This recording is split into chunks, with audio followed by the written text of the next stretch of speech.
We're talking about in Mississippi likely north of $100 million of misspending when you add the TANF misspending to the other misspending in programs that don't include TANF, SNAP, and CCDF.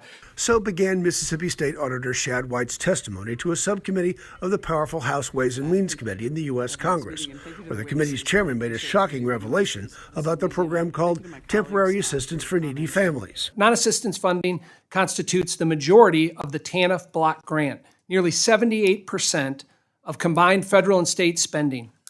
This is spending that is not for basic assistance or direct checks to welfare recipients. And the abuse of that program in Mississippi, as we know, has now made history in how much of it was misspent. We found that TANF dollars had gone to pay for advertisements at out-of-state college bowl games. We found that TANF money had gone to pay for advertisement at NCAA bracket games outside of Mississippi.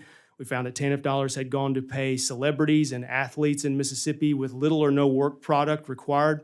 We found that one nonprofit in particular, a nonprofit run by Nancy and Zach New, that's a mother and son duo, had received tens of millions of dollars of TANF money, and they had misspent much of that money, some of it to their personal benefit. And the fraud doesn't end there.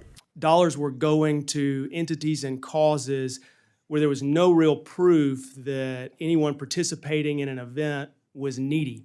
So for example, we would see dollars going to rent a private softball field, and then a softball team, a private softball team, travel softball team called the Mississippi Bombers would play on that softball field.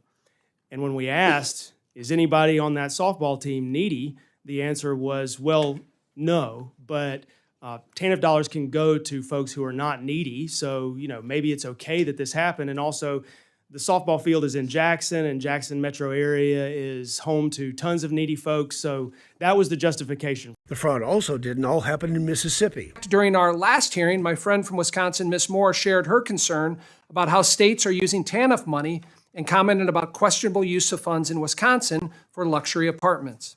Now the FBI is involved in the Mississippi case, where we still wait to hear if any more people besides the original 6 will face a judge. Meantime, the potential for abuse, says White, still exists. But I can tell you there has been frustration that I've heard from our DHS that there is a lack of clarity about what the federal government is going to do about what happened in Mississippi. Dennis Turner, the Delta News.